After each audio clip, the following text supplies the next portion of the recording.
everybody. Welcome to the Blue Collar Enlightenment Show. I am your host, Jonah. As always, Andrea is here with me. We're going to be going through the great, crazy, and good news that we could find this week. Yes. How you doing, Miss Andrea? Doing good. I was just telling y'all I was watching a movie last night, or attempted to watch a movie, and why would it be a nice, peaceful movie to start the evening? It was completely about tornadoes, which was absolutely ridiculous. So after that segment, let's go in for a whirlwind of a show today. Welcome, everyone. What's up? Yeah, welcome. Hold on, I'm just making a couple of changes. Make sure my Facebook is public. Yes, And sir. people can join in. As always, make sure to get into them comments. Yep. Get your 2 cents in. I'll put you up on the big screen and we'll talk about it. Yes. Excellent. We got some stuff that was left over from last week that we didn't get to. We'll get to today. You know, hopefully the internet holds out on us. Yeah, man. I had to totally reboot twice. That was fun. Ugh. Yeah. I dislike technology, but we live with it every day. Without technology, we wouldn't be here. So we need to be grateful for it and just make amends with it, one day at a time. So what do we got? We got?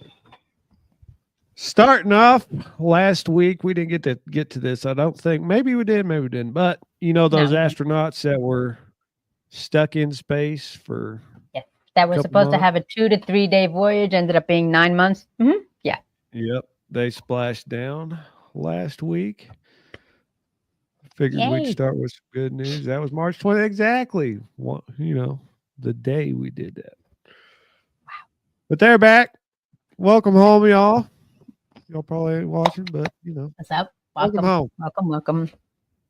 Shout out to you and your families, safe and sound to hit the ground. Yeah, I bet you're ready to.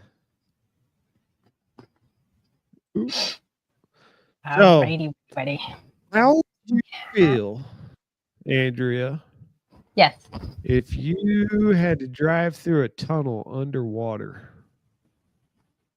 Well, I've done it several times. I went to New York a couple of times. So I had to go through the tunnels in New York, go under the water, under Hudson. What? Okay. That's not the way that I do it. What is happening? The undersea tunnel marvel is set to break records and shave hours off of travel time in Europe. Okay. First of all, that's not what the tunnels in New York like. There's like cement and bars and wires and craziness and lights. Not like that. That looks like you're going into an aquarium. That's kind of freaky. That's a little disturbing to me. Wouldn't you say? Or is it just me? Oh, yeah. Like I've been under the ones that in Norfolk, Virginia and stuff like that. But oh, yeah. True. Hello? Okay. Here we go. Jonah's frozen, y'all. He got frozen in the water. Oh, Lord have mercy. Am I back? Yes, you're back. You said you've driven through the tunnels in Norfolk, Virginia, and then you said and then it went silent. Yeah, so nothing like this though. But they got this crazy tunnel system that they're going to be putting in. That's kind of crazy. Between Germany and Denmark, massive road and rail tunnel. So how do you use the equipment to do such a thing? How do you install that? I mean, I'm sure it's all machinery, I'm sure that it's okay. I'm by myself. That's fun. All right, ladies and gentlemen, didn't realize I was talking to myself, but I'm talking to y'all who's ever watching. Jonah should be back shortly, anytime soon. So, and here he goes. Hey, welcome back. Gonna be a fun night, y'all. Oh, hopefully it clears up. I don't like this at all. So that's what they're gonna do between Denmark and you said another country. I don't remember what the other country was. What'd you say? What'd you say? Oh, dang. It just stopped sharing my screen, too. Germany? Sorry, everybody. No? Technical difficulty. It's coming. It's coming.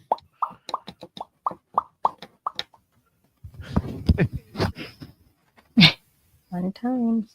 Fun times had by all. Is it up? There Now it's it up. is. Oh, and up. It's coming up.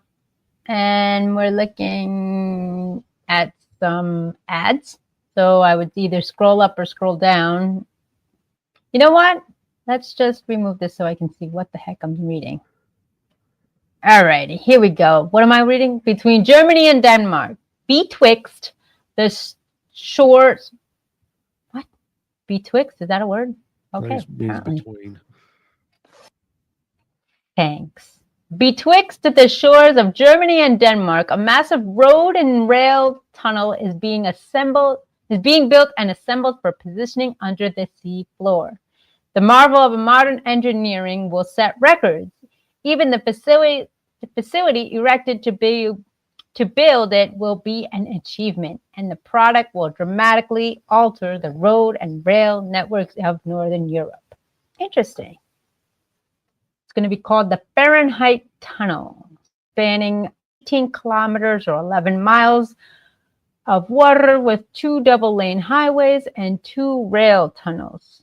That's pretty legit, don't you think? So it's going to be for vehicles and trains? That's crazy. From Hamburg, and then the journey of Copenhagen will be reduced by half, from 5 hours to just 2.5. From the seashore ferry trip that once took 45 minutes will now be a 10-minute drive. Not too shabby, guys. That's pretty cool, but I'm not really feeling safe looking at sea life while I'm driving because that's dangerous. That's creepy. Like at least like when you go like over on the East Coast when you go through the tunnels or whatever, you don't see anything. It's just cement blocks and like I said, wires and whatnot. And so, but here you're literally seeing fish. So that's kind of crazy. That's weird. You're kind of disrupting or interrupting the sea life wider or not, but cool. Good for them. Good luck with that. See how that goes. Is Jonah frozen again or is he muted? What's happening now? I was muted.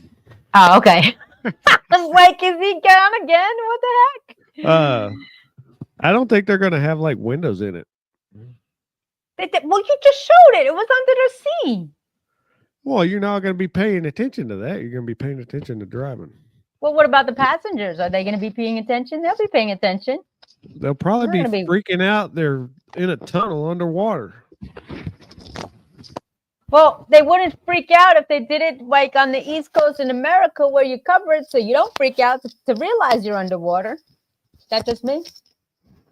I don't think I could do it. Well, then you're going to be one of those commuters that are going to be on forever. So we shall see. We shall see. Hey, we got a like from Rob G. Williams. What's up, Rob? How you doing? Don't know you? Welcome to the show. Put your 2 cents in on what you think and how we flow. Cool. Next. All righty. An Australian father and son complete 45 consecutive loops on a glider. What's a glider? Is that like a airlane? Is that thing that you put on the back? You know what? I actually met somebody like that. And he was on a power shooter. Like he had the things that the fans on the back of the thing you put in the swamp, those fans. Oh gosh, what is it? Power motor. Is that what they're talking about or no? That's totally not it. No, this is one that they tow up with another plane and then they let it go and it just glides. What? They tow up a plane Not tow up like street length, TOW, like you're towing a car, and then they just drop it. Yep. Why? Because people like to do crazy stuff, Andrea. Apparently, that's kind of crazy. Like, there's no motor, there's no propellers. Do we have a picture of what this glider looks like? That's kind of crazy. That's like a plane sky jumper. Hence what we talked about last week. Well, we can't play the thing because it's YouTube. So, all right. So interesting. So father, son, complete. Wait, they did loops? Hold on. To get achieved with this world record. Okay. Throughout my whole life, I've been trying to set myself as a role model for young people particularly my family, to show that goal setting, working hard, having discipline, and really trying hard is the best way to get what you want to achieve. And that's what we did with this record. The father told Guinness World Records. So up to the top of this weird ad thingy, it says, why do these people have weird names? Scutchings, pardon my pronunciation, said he decided he wanted to go for a world record as he approached his 50th birthday. So he recruited his son, Max, 16, to join him in a twin-seat DG 1000 glider in the sky over Gawler, South Australia. Gawler. Wow. Interesting. Oh, wait a minute. Huh? The pair attempted the record on Australia Day, January 26th, and completed 45 consecutive loops, smashing the previous record of 24, which had stood since 2001. Okay. How are they looping? Can anybody tell me that? If there's no motor, no propellers or anything, how are they looping? I told you they drop them. But yeah, they drop them. How? Okay. If this is a plane, and this is the tow plane, and This is what they look like. They do that. Hey, wait a minute! I saw that in an air show. There's like nothing to that. Oh my goodness! But how is it flipping? They just pull back and do a flip. This is what they're talking about. You know, the loop-de-loops. Yes, I've been to several air shows, but how? How is that possible? How is it possible for them to navigate a glider if there's no propellers? How do you do this? Hey, Paul, what's up, my friend? How are you doing? Thank you for tuning in. I wish we could watch the video, but you know how that goes. I know. Get a strike. Well, for those intrigued, if you can find it on there, let me know how they do the loop-de-loop thingy, because that's kind of crazy without a propeller, without an engine. And it's not like the Flintstones where they run back and then they spin forward. So there has to be something to propel them to do loop-de-loops. And that's what I want to know. See, this is why Squirrel's here, because I ask the questions and nobody wants to ask or think so. Next.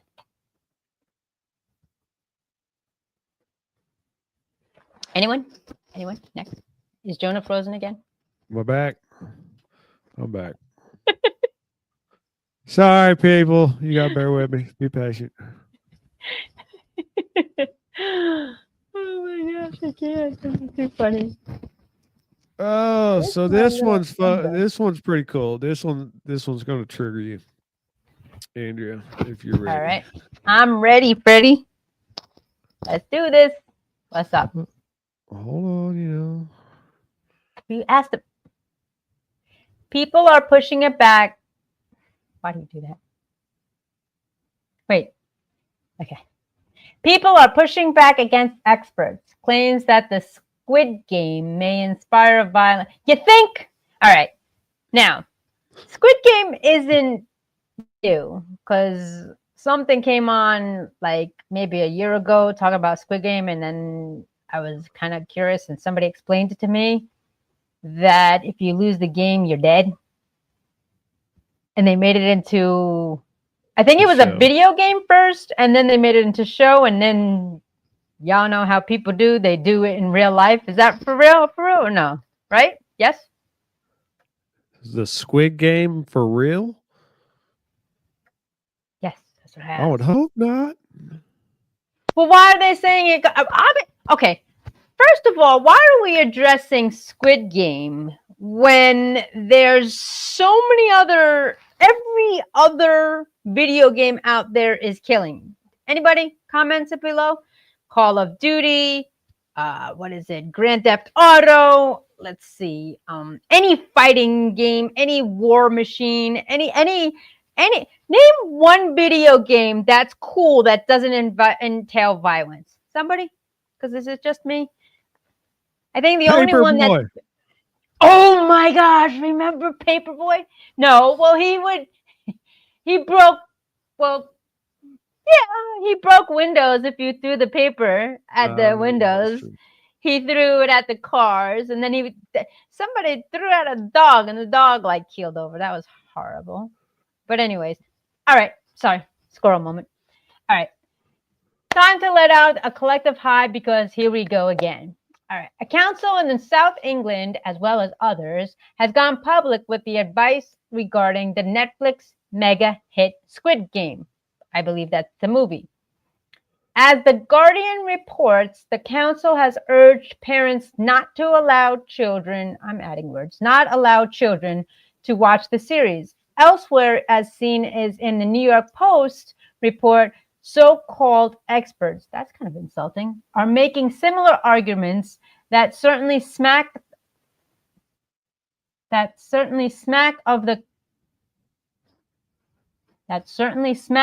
kind of message seen in previous eras of overreaction.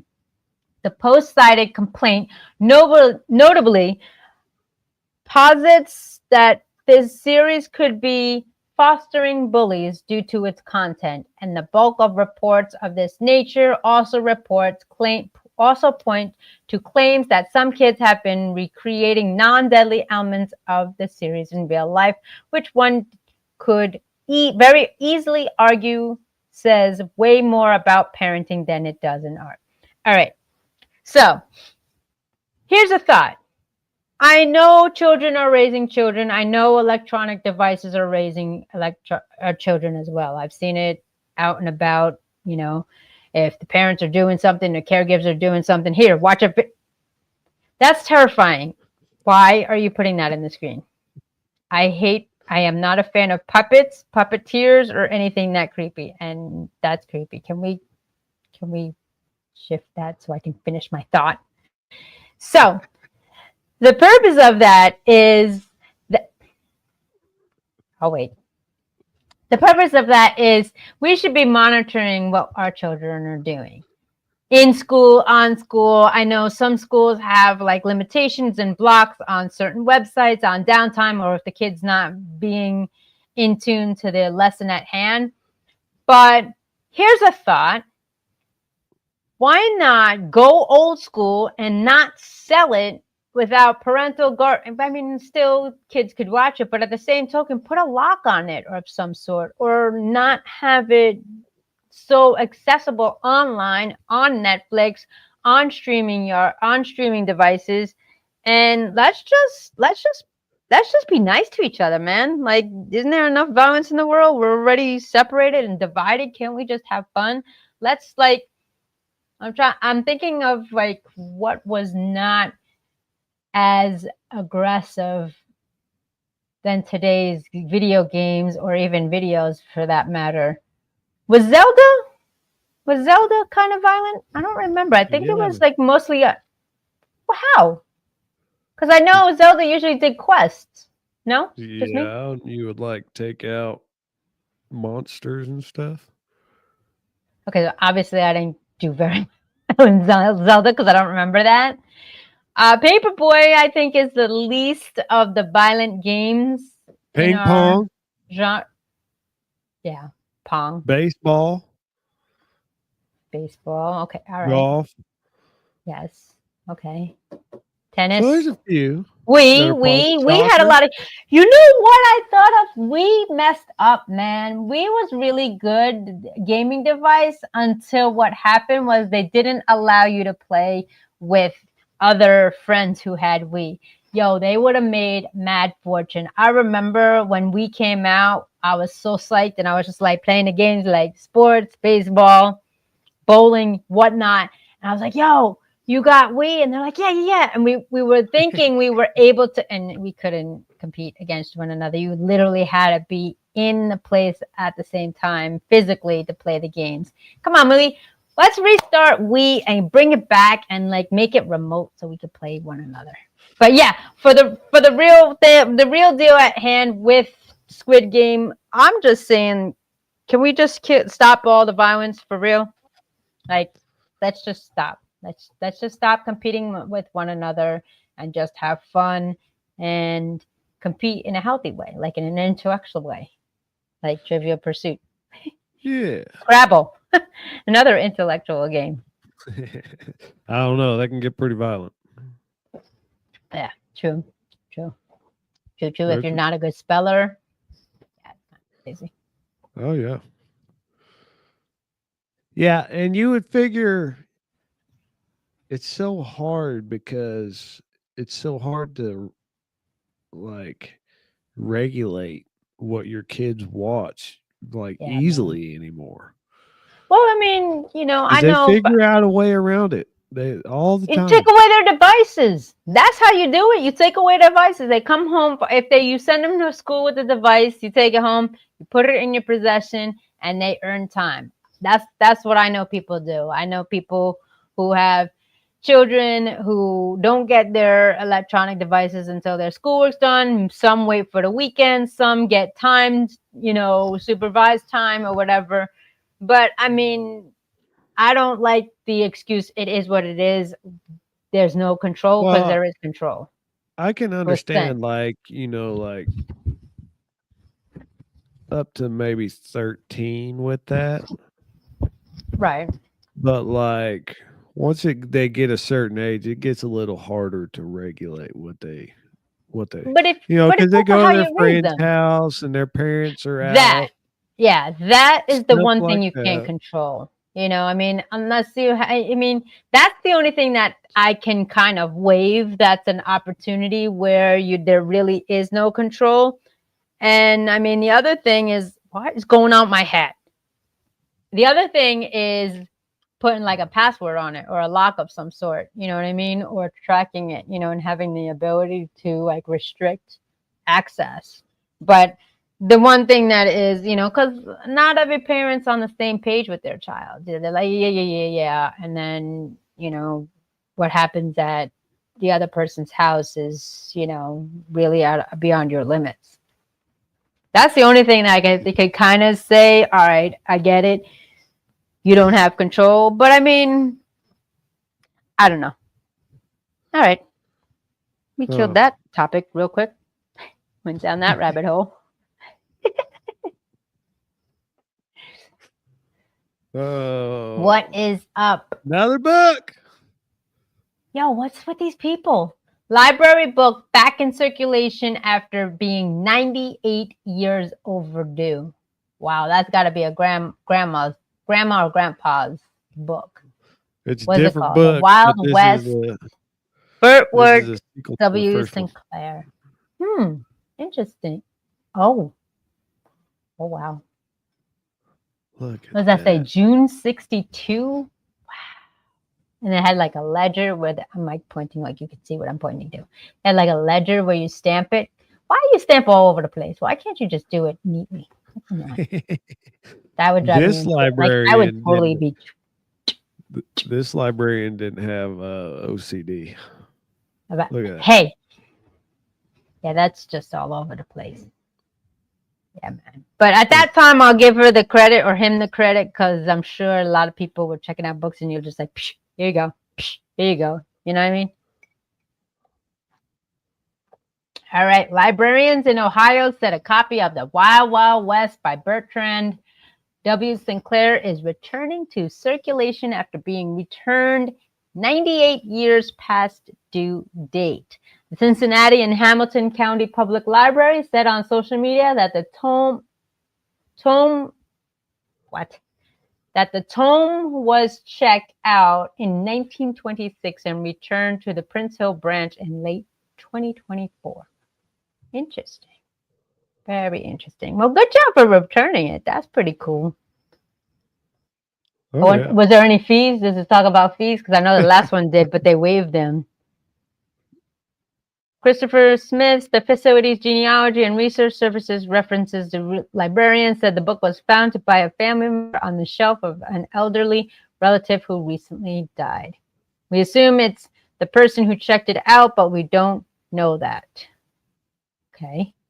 Smith said it would take a lot of digging through old records to find out if the library even has lending ledgers that old.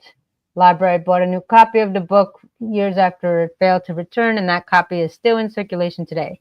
Smith said it will now be joined with its long absent twin. Nice. That's pretty cool. Interesting. Oh, here we go. I just found it fascinating that the fact that it came back in a decent shape, considering it's almost 100-year-old book. That's crazy. The fact that it made it back to us and didn't just make it into the garbage or recycling or get grounded up from a paper pulp. It's just amazing that the book like that made it to back to us. Oh, here we go. Smith said the library was no longer charges late fees, but he estimated the 98-year-old book would have accrued about $730 fines under the old system. Wow, interesting. That's wild. Cool beans, man. Return your books. Go through your library in your home or what's holding other things up or whatever, and make sure you don't have outdated books. If you do, come here to Squirrel and Jonah and let us know how long it's been out and what you plan on doing with it. Yeah, how long have you had a book out? Me? I think my parents had to read. buy. I think my parents had to buy a book or two while I was growing up. All right, you want to hear a fun story? So, you know how you have to buy, well, I don't know if kids want to hear this. You know how you have to buy school books for college, or back then you did before everything was online? Yep. And it would be like money and stuff for your family. Yeah, I didn't buy any books. What I did was whoever was in my class, and at the time, if they were ill or unable to attend that day, I'd borrow their book. And then if there was a full attendance in class, then what I would do is, depending on what we were talking about on that class or that subject, I'd go to the library, copy the pages of the workbook or book, and then put it in a folder like I had the book with me. I did that all 4 years of college, and I think I literally saved my parents about $500 in books. I did get one book, though. You ready for this? Jonah, you'd appreciate this for how long we know each other. You know what book I did get? Just guess. I have no idea. It wasn't even for my field. It was an economics book. For all y'all don't know, check out the previous series of how long Jonah and I have been together, and it'll be much more funnier when you understand why I did that. Hey, Chi Rascals! She said a math book. Well, I guess that's in the category, right? That would be, yeah, right? Yeah. Yeah. And what's crazy is I had a challenge with a classmate of mine, because the classmate was like, "Yo, why are you even in this class? You're not even in any of these any of these like courses. I was there for social work and psychology, so I took economics. And because of my wonderful intellectual knowledge in math, I had signed up for the class. I told the student, I said, I'll beat you in this class. And they were like, yo, for real? That's not going to happen. What I ended up getting, I got a B plus. They got a B. They were so pissed. Because the first day on the class, when they gave me like an equation of some sort, and they were like, what is, oh man, I don't know. I'm just making this up. It was like, what is 2x plus 3y? And I was like, 4 or something. And they were like, Andrea, it was either a letter or a number, and I gave the opposite. And they were just like, the professor said, just get out. I was just like so bad. But I did beat that fellow student by 1 point. So that was a one book that I had purchased all throughout my college career. Go me. I saved my parents thousands. I don't know how you passed. Neither do I. Neither do I. Nobody knows. If you know me. Nobody knows how I'm academically here today, surviving. Especially living under a rock. Yes. Come on, man. I thought we were going to get away this week from toiletries. Oh, no. Okay. Nope. Jury convicts a thief who stole a gun.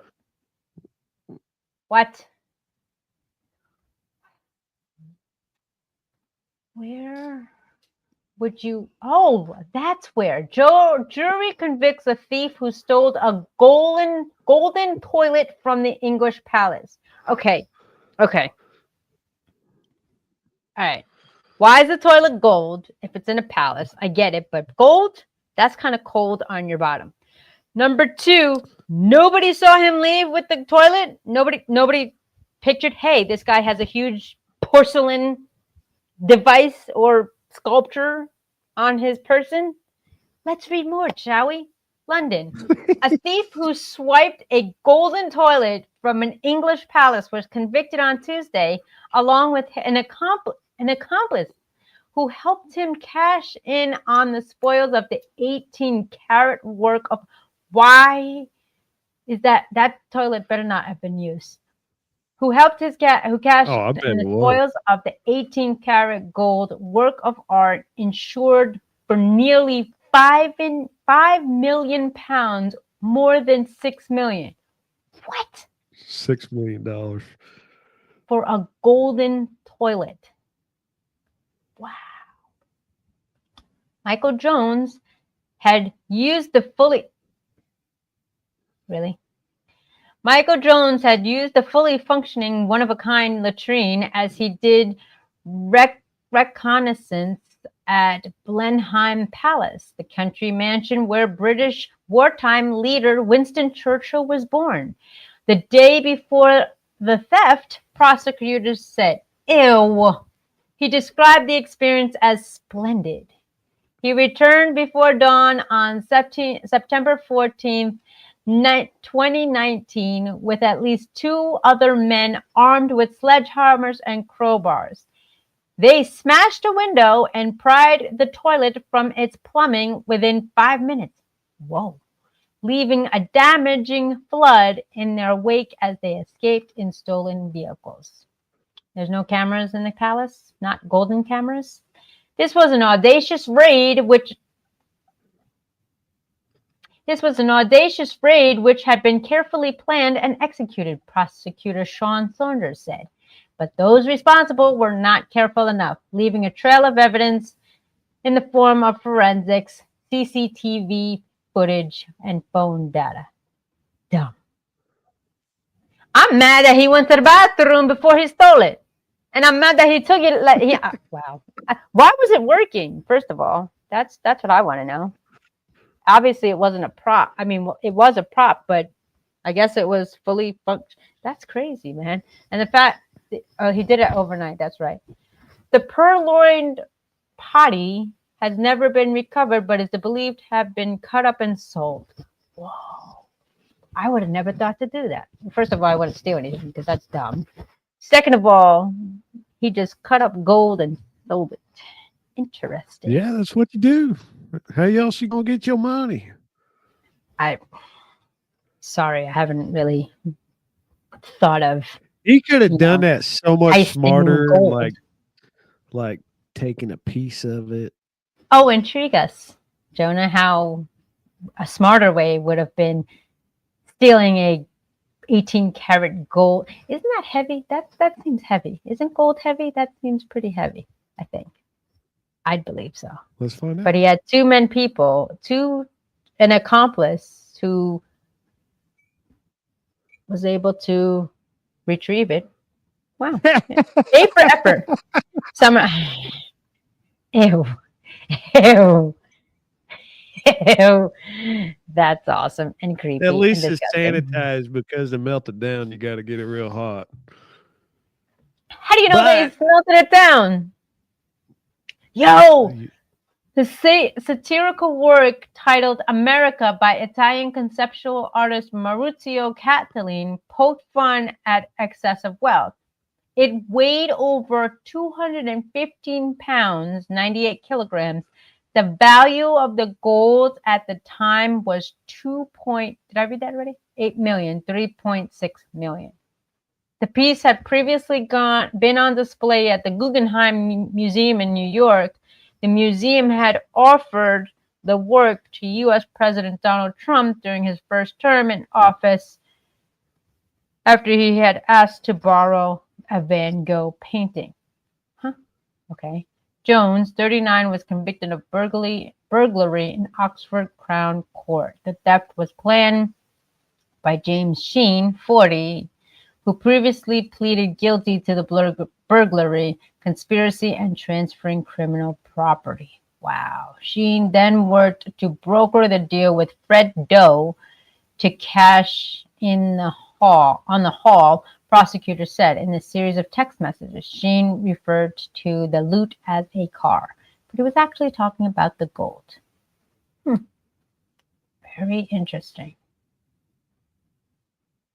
So, ladies and gents, in the coming months, check your gold. It might have been part of the porcelain palace. Latrine. Yeah, like Chi Rascal said, you might be wearing toilet jewelry. That's great. Good thing I don't wear much jewelry. It's wonderful. Some dignitary pooed on your ring. Ew! That's gross. Really, really, really gross. All right, what's next in store, Jonah? Hey, y'all, if y'all watching, give shout-outs, emojis. Come up on screen. Let's hit you up. Let's shout you out, and let's see what you got to say. All right. What's going on? What's happening? All right. Where do you find this stuff? Chicago dyes its rivers bright green as it opens St. Patrick's Day celebrations. All right. Not too shabby. Looks weird. Like Slimer from Ghostbusters came through. Yeah, I get that. But what's in that dye? I don't know. I'm thinking we're going to find out. Chicago River is once again glowing Kelly green as the city opens its annual St. Patrick's Day celebration. Thousands lined the river and packed bridges Saturday and erupted in cheers as the members of the Chicago Journeyman Plumbers Union Local 130 sprayed dye into the water from boats, carrying on the tradition as they began some 63 years ago. The dyeing immediately precedes annual downtown St. Patrick's Day parade. The day, which falls on a Monday this year, celebrates the Irish culture. St. Patrick is the patron saint of Ireland and is created with having brought Christianity there in the 5th century. Now, for all those Saturday morning cartoons, those who watch Marvel, DC Comics, I don't know about you, but that dye kind of looks like something Joker splashed into, something you'd see in a DC Marvel comic, that's not healthy, that seems pretty toxic, I'm just saying. But the dye is non-toxic while the river stays bright for several hours. Some trace the color can remain for days. Nobody's talking about what that is. All right, so if it's non-toxic, then why wouldn't you share what it is? I'm just saying. Just me asking questions. Hey, there's that bunny. Bunny. The bunny's back. The little bunny over there. See how cute? A little bunny. Okay. All right. Next at hand. Did you realize I'm very, very bad at forgetting to eat? 2 days ago, was it? Or yesterday? Yesterday? 2 days ago? I don't know. Maybe this is why I'm a squirrel. I totally did not eat till 7:30 last night. Or that night that I forgot to eat. Kind of crazy. Once in a lifetime, Iron Age hoard found in Yorkshire. What? Once in a lifetime. Dubbed the Melsonby Hoard, more than 800 Iron Age artifacts were discovered by metal detectorists Peterheads near the North Yorkshire village. All right. Can somebody tell me what a hoard is? Is that a person? It's like it's like a collection. You're hoarding something. Oh, hoarding. Okay. A once-in-a-lifetime hoard of Iron Age, oh, now it makes sense, of Iron Age artifacts has been uncovered by archaeologists. All right. 800 items were discovered by the metal detectors. Okay, we read that already. What? She's not part of it, apparently, because of the ads. Can we scroll up some? Are they going to share what it looks like? All right. All right, here we go. After Mr. Heads reported the location to the proper authorities, the head of archaeology at Durham University, Professor Tom Moore, was called to the site. All right. Not Indiana Jones? Anybody get that? Okay. He said it was quickly clear that the find was a once-in-a-lifetime discovery. Oh, yeah. All right.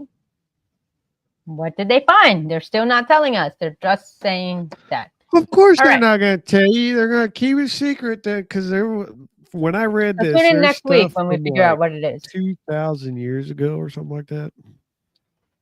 All right. The experts said the Melsonby hoard is of scale and size that is exceptional for Britain and probably even Europe. Unusually, it includes a lot of pieces of vehicles, such as items as the wine mixing bowl, which is decorated both Mediterranean and Iron Age styles. Whoever originally owned the material in this hoard was probably part of a network of elites across Britain, into Europe, and even the Roman world. So what this could be is somebody like didn't want when they got invaded, maybe World War I, World War II, they didn't want the Germans to get their stash. Oh. Interesting. Yeah. But it's not, it's like wagon, it says the remains of wagons, spears, and pony harnesses. So I don't understand why they wouldn't want that. Like, what's so important about it? Was it something they made, something traditional, or was it something they were going to use? Old. They're artifacts. So obviously this is somebody's wealthy collection. Okay. See, ladies and gentlemen, this is why I need Jonah, because I don't know what's going on. Okay. So this was somebody's collection that they didn't want confiscated, or if it was stolen, or if it was great value. And what happened was now they're discovering it in some archaeology investigation. Cool. Yeah, that's the thought. Cool. Interesting. Wow. Iron types were also found have been intensely bent out of shape. Imagine she's so happy. Like, really? You're that happy to be digging dust and everything's broken? Like, that's crazy. But people live on this. I mean, I don't know. That's just me. Good for you guys. Good job, Professor Moore and Peter. I think his name was Thomas. Yeah. No, Tom Moore and Peter or somebody. Cool. The destruction of so many high status objects evident in this hoard is also a scale rarely seen in the Iron Age Britain and demonstrates that the elites of northern Britain were just as powerful as the southern counterparts. Interesting. So they portrayed maybe of one status when they really weren't. Very, very interesting. Elaborate harnesses for at least 14 ponies, 3 ceremonial spears, and 2 ornate cauldrons or vessels. One lidded and likely used as a wine mixing bowl were also found. Some of these harness pieces were domed with Mediterranean coral and colored glass and were larger than the ones typically found in Britain. More about this Iron Age and Roman objects found in Boggy Field. Wow. Yeah, that's pretty wild. Cool beans. Never pictures. know what you're going to dig up. Look at that. What is that? Professor Moore added, it has connections to the continental Europe and Roman Empire. And that would be whatever that is. All right, cool. Interesting. So very cool. So what that's pretty cool. Interesting. Nice. Not as interesting as I thought. No, it was interesting. I just, you have to have do this stuff blind, like you have to have like an interest in it. Like for me, that's just tedious work, and it's just like cleaning off like dust. So I don't have a passion for that. So, but others may, I mean, it's cool. They found some. It is cool to kind of learn things about the past, and the fact that it's sustained this long means. What do they say? They don't make them like they used to. That's true. Now, how much would you pay for a Cheeto? For a cheetah? One Cheeto. Just one Cheeto. A cat? Like a cheetah? Like a Cheeto. Like the Cheeto you eat. A Cheeto. The chip. What would I pay for one Cheeto? One Cheeto. Nothing, man. It's processed food.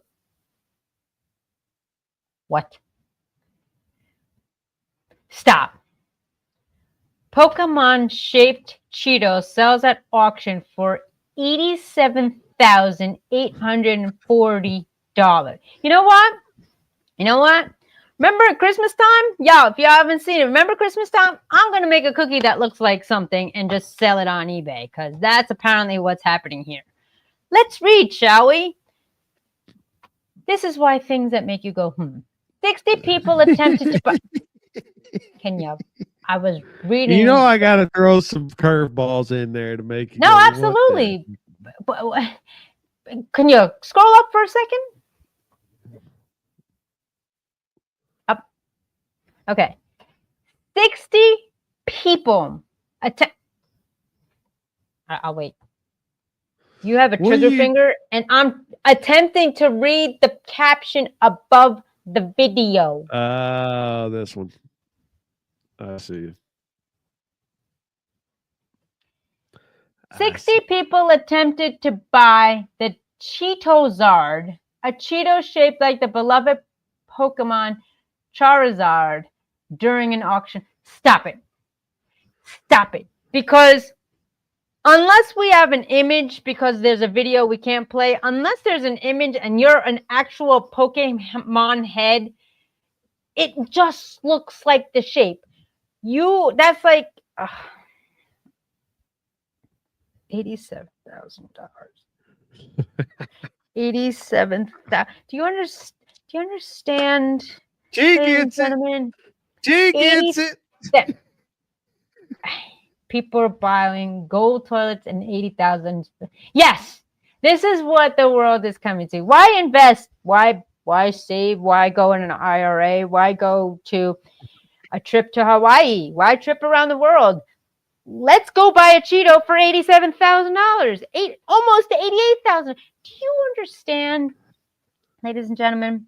I know I got people overseas. Thank you for your support. Much love. But, all right. Okay. America, we're looking dumber and dumber and dumber, and this is what's keeping the show alive. A Cheeto-shaped love by the Pokemon Charizard has sold auction for $87,084. Do you understand? This is not intentional, right? Like, it wasn't like they had a cookie cutter format on the Cheeto making machine that's not even real, actually in the shape of. I gotta see a picture of this. Can somebody pull it up? If you could pull it up on your phone, hit me up here and put it in the comments what the actual, because I don't want to get shut down for this. I swear if it looks like the letter H, I'm going to smack someone. Is a Cheeto. Yeah. This Cheeto right here, a snack enthusiast, shelled out $87,840. You see it? Unfortunately, I won't get back those 9 seconds of my life. Guys, I can say that looks like Figment from Disney. I can say that looks like Pete the Dragon. Come on, man. Why? Like, what do you do? What do you do with it after that? Do you put it in a frame? Like, you can't touch it because it's going to get cheese on your hands. So it may discolor the Charizard color. Come on. Well, if you notice, it's a flaming hot. That's a flaming hot Cheeto. I don't care if it's a flaming hot Cheeto. I didn't even know they made flaming hot Cheetos. But the fact that someone had spent 2 semi-sedan car vehicles on Cheeto. Well, hold on, time out. Are we not grasping this? A Cheeto. A Cheeto. A Cheeto. $87,000 for a Cheeto. Guys, who are these people investing $87,000? Now you're saying you're idiot. Okay. You purchase it for almost $89,000 and then you eat it. I will slap you something silly seriously if you put that in a. Do you understand what the other continents and countries are looking that Americans are buying a Cheeto? Hey, you know what? I'm going to go and find a potato chip and say it looks like Mr. Potato Head and see how many people buy it. Guys, what?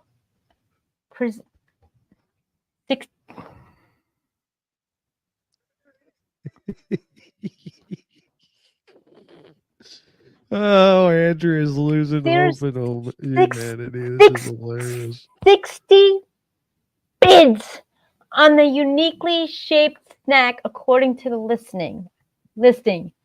The winning bid was $72,000 plus.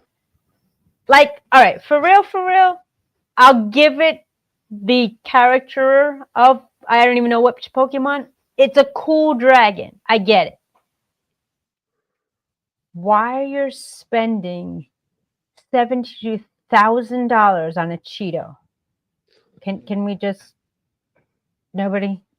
anybody doesn't see as insane that this is? Like, is that even a write-off? What do you do with that afterwards? Like, I'm mad that they actually put Cheetazard. They cut out, you see they cut out the Pokemon card and laminated it over the Cheeto. Nobody sees this? Just me? I think, yeah, it's pretty good. It's pretty funny. 60 people have 80,000 just to throw away on a Cheeto. I'd like to have that problem. Me too. I think we all would. Can we just move on from this now? That every continent is now watching and just looking at America is how dumb we are. Thank you. Thank you. That's what Hey, Jonah it and didn't, Pearl does. it didn't Bring to the say. light. It didn't say where it came from. Did they Zelle it? Did they PayPal it? Did they Cash App it? I'd like to know. All right. Happy birthday to Sarah Jessica Parker, who turned 60. Sarah Jessica Parker. Oh, Sex and the City. I was like, I knew that name sounded familiar. Our 6 seasons, her performances won her 2 Emmys, 4 Golden Globes, and 3 Screen Actors Guild Awards. Lately, she's becoming a fashion designer of her own brand, SJP Shoes and Handbags. All right. Okay. Shall we proceed? Am I going to get some sort of... Does she have... The guys who stole the toilet should try to get the Cheeto and eat. All right. You know what? Maybe they should be eating the Cheeto while on the toilet, going to the bathroom. But it's not even a toilet anymore. They cut it up and sold it out. So if you're wearing gold out there, ladies and gentlemen, it was of a porcelain golden. Might have a little doo-doo in your ring. Yes. Parker made her Broadway debut at 11, and 3 years later was starring in the title musical Annie. She returned to the stage in 2020, starring with her husband Matthew. They're married. Matthew Broderick at the Plaza Suite after C-19 caused the closing of the theater. Broadway doesn't stay quiet for Tom. What will be like right back? The Rialto will hum. Times Square will hustle and bustle. We count the days that the marquees are lit. Once again, lit. Okay, this is probably an old story. Fashionista continues to work in television and in films, such as The First Wife Club, Family Stone, Failure to Launch. Yet it was also a production called Pretty Matches. Okay, where are we going with this? Okay. Was there a catch? Did she want to buy a Cheeto? Did she want to say a dress was in Pokemon style? Where are we going with that story? What's happening? And you're muted. Great. Are you frozen? Okay. Yeah. No, it muted me. Sorry. Probably frozen. Sorry, everybody. My internet is going haywire. So the purpose of that was what? What, okay. The Cheeto one? No, Sarah just. Oh, I don't know. It's supposed to be good news today, but that was the only thing that popped up. Okay. Don't really know what the whole point of that story was. All right. Squirrel moment. All right. South Africa bans commercial fishing at penguin breeding spots where food supply shortage could drive extinction. Oh, that's sad. For the penguins. Okay. For a critically endangered species of penguin, a recent decision decided to remove fishing competition from its hunting and breeding grounds may prove to be the key of saving it, obviously. In rich waters of South Africa Cape, the Atlantic coastline, 6 key breeding colonies of African penguin are now no-go zones for commercial sardine and anchovy harvesting, according to the recent court order. Less than 10,000 breeding pairs of penguin, oh yeah, they're pair for life. Yeah. Of this penguin survive, and conservation groups hailed the court's decision that will protect the colony's feeding for at least a decade. Good job, guys. Yay. Go buy Jonah and fish. Let's save the penguins. Cool. So the penguins eat anchovies and sardines.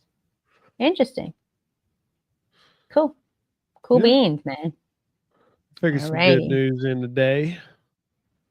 Rob, hit us up. What did you like to talk about? You have a question for any of us? Hit us up.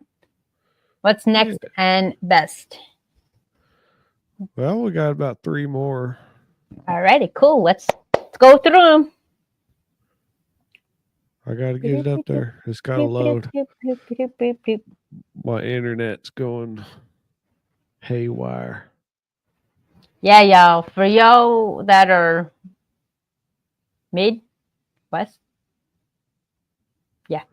west of East Coast, be safe out there for the tornadoes. Like I said, if you missed at the top of the hour, I watched a movie last night called Twisters and was terrified and really didn't know the nature or effects of how severe a tornado can be. Although Jonah had reality checked me that movie was obviously dramatic, but still the fact that things are flying in the air is pretty enough drama for me.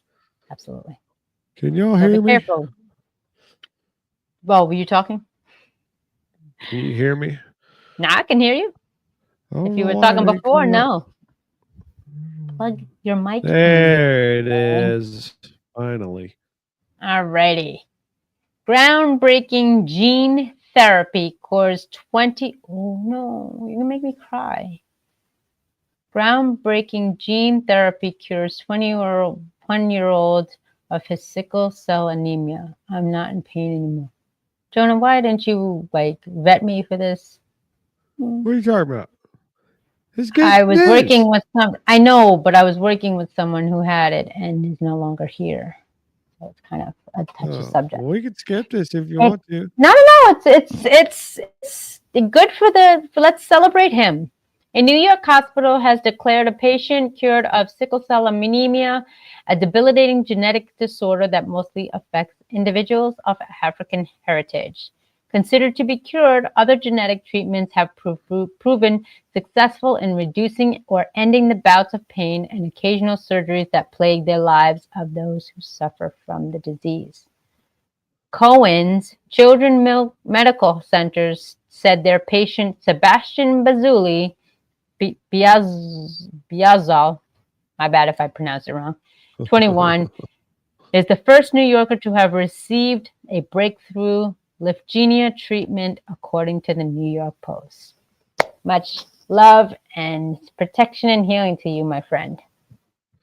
He developed a brew. Wow, cool. Awesome sauce. Part of the genetic mutation of humans that help develop and protect themselves against malaria parasite. Sickle cell disease occurs when blood cells through forming sickle cell shapes and have trouble reaching the heart. That's awesome. Breakthroughs in. Yes, let's definitely celebrate that. Cool. Yeah. Breakthroughs in medical science. That's always a good thing. Mm-hmm. Yep. Right. What? A pizza driver got a $2 tip in a snowstorm, so people raised thousands for him. Whoa. All right. This man walked through hell and high water to deliver pizza, said Lieutenant Richard Craig. First of all, why y'all ordering pizza in a snowstorm? Like, for real? Like, you can't make it at home? Dude. When I was 18 and there was a snowstorm, I always made the most money. Plowing or delivering? Delivering pizzas.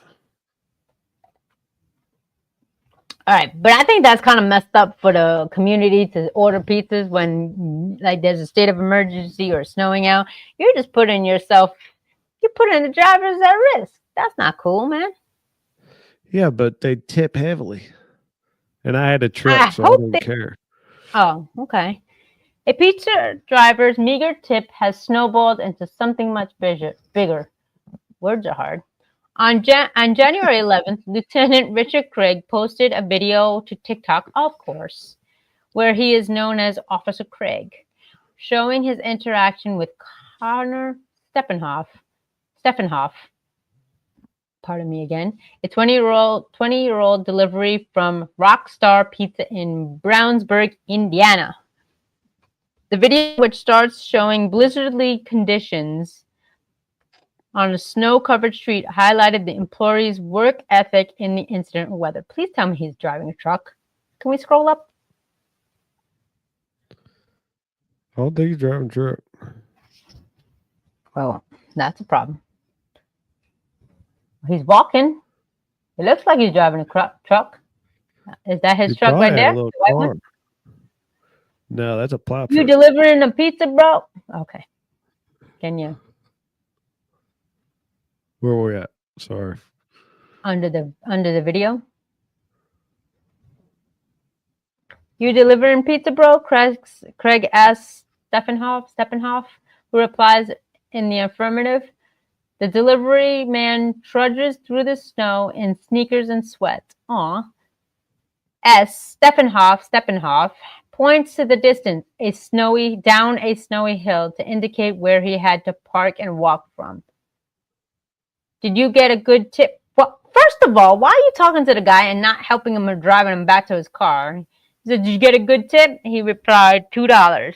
He's like, are you kidding me? Man, cold-blooded. $2? Look at this man. This man walked through hell and high water to deliver pizzas. Steppenhoff tells Craig the full tip for the $40 pizza order was $2.15, then continues his way up the hill to serve his customer. In the following video, Craig says he couldn't let Steppenhoff go without contributing to his tip with the money he had on him, $15. Wow. That's awesome. Is that the officer, I guess? Officer Craig, Yeah. yes. Wow. Because that's the right That's a thing to good do, Craig says before shoving off. Wow. A neighborhood like that, tipping $2, road user. If you're coming out in the snow, I'm giving you at least $20 for tip for the one pizza. Oh, yeah. Seriously unacceptable to tip $2 delivery even on a sunny day and 80 degrees. It was terrible. There was no grip on the roads at all, and it was cold and snowing nonstop. Well, I don't know, man. For me personally, if it's bad weather out, I'm not letting anybody go out. Family, friend, stranger, or foe out in that weather. You know what I mean? Why is the business open? I get it. If in 3 weeks since Craig started the GoFundMe, he raised over $41,000 from nearly 2,000 donations. Yo, That's good. that's crazy. If I could raise 500, can you stop moving? Go up. If I could raise $500 for this kid, that's enough for me to forget how some of the bad things that people had done, you know? CraigTellsToday.com. The next day I checked it at like 2 o'clock and it was about $1,500. I'm like, holy bleep. I was just blown away. In the 3 weeks since, Craig has, wow. I found out around Sunday morning, adding that when his grandmother told him about the fundraisers, he didn't think much of it until he saw it racking up. I was like, oh, this is real. He plans on buying a car with the money so he doesn't have to use his grandmother's. Aw, and he hopes to help her pays with the bills too. If I still got leftover, hopefully college. He wants to major in either history or business. Reflecting back on the outpouring of support of Steppenhoff, Craig says, good things come to good people who do the right thing. Yes, absolutely. Good job, bro. Love this story. Absolutely a good note to land on and end with. Do good, man. Be kind. You don't know what other people are going through. And just don't be a douche. For real. And Joan is muted. Or frozen. Cool. I'm muted. I was muted. Again. No, that's cool. Good for him. Yeah, that was a good one. We got one more to get through. Not like spending $87,000 on a Cheeto, Pokemon Cheeto, but you know. Bro, yeah, that's crazy. Oh no. I don't know if you know anything about this quantum computers. Of course I do. Let me tell you about it. Do you not see the name here? Squirrel lives under a rock. Microsoft Well, we unveils. can make this one short, sweet. Okay. Microsoft unveils breakthrough chip, promising quantum computers in years, not decades. All right, Jonah, I'm going to leave this one to you because I have no clue what they're talking about or No, you anything. go That ahead and read it. Okay. I Great. want Microsoft. to see you get through this one. Thanks. Microsoft has revealed a new quantum chip that could eventually lead to computers capable of solving highly complex societal problems. Okay. You're making me nervous. A groundbreaking new chip brings quantum computing within touching distance, according to its manufacturer, Microsoft, potentially heralding a new era of tech-powered problem solving for some of the world's most pressing ills. All right. At the heart of Microsoft's Maharana, whatever that is, one chip is the world's first tapoconductor, capable of creating a new state of creating a new state of matter which is not solid, liquid, or gas. Then what is it? Yeah. Oh no. The company likens its breakthrough to the invention of semiconductors, which shrank massive computing power into tiny packages, making modern smartphones possible. Shall we proceed? Because this is like a foreign language. Let's dive in. Microsoft believes tapoconductors, after a path of building a chip with 1 million quantum bits or qubits. Anyone? The basic unit of information used in quantum computing within years rather than decades. Still have no clue what this is about. That would create a supercomputer with more processing power than all the world's current computers working together. Dang. Okay. This is a needed threshold for quantum computers to deliver transformative real-world solutions. Notice how they have not mentioned any of what it is yet. All right. Such as breaking down microplastics into harmless byproducts or inventing self-healing materials for construction, manufacturing, or healthcare. What? Okay, can you put this into first grade terminology? Because I just read a whole bunch of words and letters. So to me, it sounds like they're going after like a high-tech AI type of ordeal.